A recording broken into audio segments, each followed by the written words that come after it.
सत्यापन को लेकर पूरे बिहार में इंडिया गठबंधन ने बंद किया है। इसका असर पूर्णिया में भी देखने को मिल रहा है। यहाँ भी सुबह से लोग इंडिया गठबंधन के जितने भी दल हैं, घटक दल हैं, सभी के लोग यहाँ पे रोड पे उतरे हुए हैं। ये पूर्णिया का आरंसा चौक है। हम यहाँ आपको दिखा सकते हैं, यहाँ सभी दल के लोग यहाँ मौजूद हैं और वे लोग बिहार बंद का आह्वान किए हुए हैं। उसको लेकर ये लोग अपने मांग को लेकर ये लोग डटे हुए हैं। सुबह से ही नारेबाजी कर रहे हैं। जो वोटर लिस्ट का जो सत्यापन हो रहा है वो कहीं से जायज़ नहीं है। इन लोगों का यह कहना है कि किसी मान इस के माध्यम से अल्पसंख्यक और गरीब लोगों को वोट से वंचित किया जा रहा है। हम आपको बात करवाते हैं। कुछ लोग हैं यहाँ पे, उनसे जानने का प्रयास करते हैं जो आप लोग क्यों यहाँ बंद किए हुए हैं, किस मांग को लेकर बैठे हुए हैं। आज हमारा मांग है कि इस देश में ये कानून जो लगाया जाता है तुगलकी फरमान, जो हमारे गरीब गुरबा एक तरफ कहती है सबका विकास और सबका साथ नरेंद्र मोदी जी, और एक तरफ गरीबों के गला पर छुरी फेरा जा रहा है।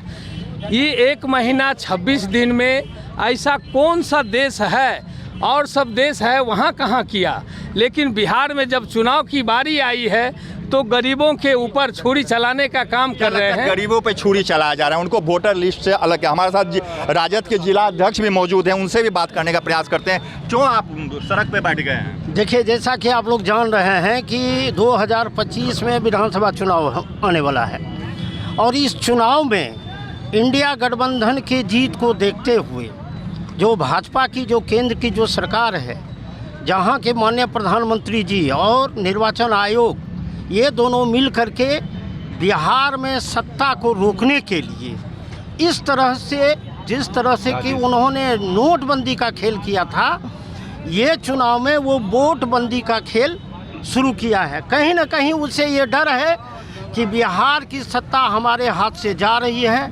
इसको लेकर के जो आज करोड़ों पिछड़ा, अति पिछड़ा, माइनॉरिटी या आदिवासी तबके के लोग इनके वोट को काटने के लिए और इंडिया गठबंधन के सरकार को और सत्ता को रोकने के लिए इस तरह से वोटबंदी का काम किया जा रहा है, ताकि करोड़ों जो गरीब जनता है और जो शोषित है, वंचित है, इसको मतदान से रोक दिया जाए।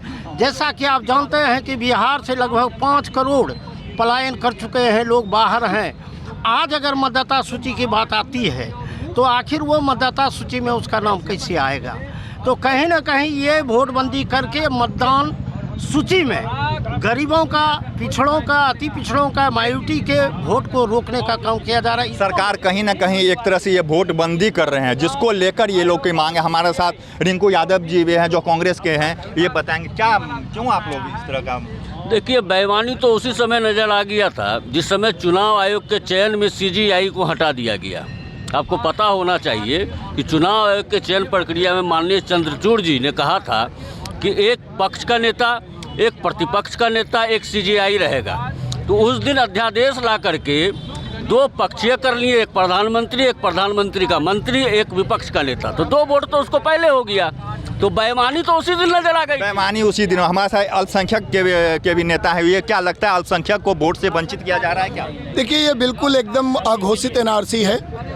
समझिए कि एक वोटर को के नाम को जोड़ने में ये लोग 6-6 महीने लगा देते हैं। 4 से 5 करोड़ वोटर्स का इंटेंसिव करना 1 महीने के अंदर में कैसे संभव है? ये सोची समझी साजिश है। भाजपा की गोद में बैठकर ECI ये काम कर रहा है, जो बिल्कुल ही अवैध है। हम लोगों की मांग है, अगर ये वोटर में आपको शक था तो आपने लोकसभा का चुनाव क्यों कराया? देश में राष्ट्रपति शासन लगाओ, फिर से आप जांच कराओ। जांच के खिलाफ हम नहीं है, सही समय जांच होनी चाहिए थी। अभी आप बिहार में वोटबंदी करके बेईमानी के रास्ते से चुनाव जीतना चाहते हैं। वोटबंदी करके कहीं ना कहीं बेईमानी के रास्ते से चुनाव को जीतना चाहते हैं भाजपा। इन लोगों का साफ कहना। हमारे साथ कांग्रेस के वरिष्ठ नेता भी हैं, उनसे भी जानने का प्रयास करते हैं। क्या रंजन जी, क्या लग रहा है, क्या हो रहा है? ये सीधे एनार्किज्म है भारत सरकार का, और हमला है लोकतंत्र पर। और चुनाव आयोग उनके साथ मिलकर, बीजेपी के केंद्र सरकार से मिलकर सारे ये खुराफात कर रही है। यहाँ चुनाव उनका कराना मकसद है। ये 1995 का जो सुप्रीम कोर्ट का आदेश था, जिसमें चुनाव आयोग को कहा गया था कि आपको चुनाव कराना है, केवल आपको वोटर में लिस्ट में तब्दील कुछ नहीं करना है। इसके बावजूद भी ये किया जा रहा है, तो इशारा हम समझते हैं भारतीय जनता पार्टी की सरकार की है। और महागठबंधन के लोगों का, इंडिया गठबंधन के लोगों का साफ कहना है कहीं ना कहीं ये जो है वो भाजपा के इशारे पे चुनाव आयोग इस तरह के फैसले ले रहे हैं। हमारे साथ और वरिष्ठ नेता हैं पूर्णिया के हैं, इनसे जानना है। क्या आलोक जी, क्या लग रहा है? देखिए, ये जो मामला है, एक तो ये नरेंद्र मोदी की सरकार देश में नागरिकों के अधिकार को ख़त्म करते जा रही है। मौलिक अधिकार पर हमला हो रहा है, संविधान के पन्ने फाड़े जा रहे हैं, लोकतंत्र की हत्या हो रही है। जब नागरिकों के मत देने के अधिकार छीन लिए जाएंगे तो ये देश डेमोक्रेसी में कैसे जाएगा? क्या लगता है ये मांग यदि नहीं माना है, क्या इसी तरह आप लोग रोड पे देखिए, जनता इस देश की मालिक होती है। डेमोक्रेसी में बड़े बड़े सत्ता में बैठे हुए लोग को धूल चटा दिया है। पूर्व में भी इस तरह के प्रयास किए गए थे। कई बार भारतीय लोकतंत्र में जनता के विरुद्ध निर्णय लिए गए थे। जिस कानून को लाया गया इस देश में, इमरजेंसी जैसे कानून को, श्रीमती गांधी जैसे शासक को इस देश की जनता ने बेदखल करने का काम किया। इसलिए नरेंद्र मोदी बहुत बड़ी शख्सियत नहीं है, वो जनता के द्वारा फर्जी तरीके से चुने गए हैं। और वोट अभी आपने हाल फिलहाल देखा, महाराष्ट्र में जनता ने उसके विपक्ष में वोट दिया और वोट चोरी कर ईवीएम से खेला करके इन्होंने सत्ता हथियाने का काम। कानून किसी भी तरह लागू होने नहीं देंगे? नहीं, किसी भी तरह ये कानून लागू होगा ही नहीं। जब किसी भी तरह यह कानून लागू नहीं होगा। इंडिया गठबंधन के सभी घटक दलों का साफ फैसला है कि यह किसी भी तरह इसको हम लागू होने नहीं देंगे और सरकार को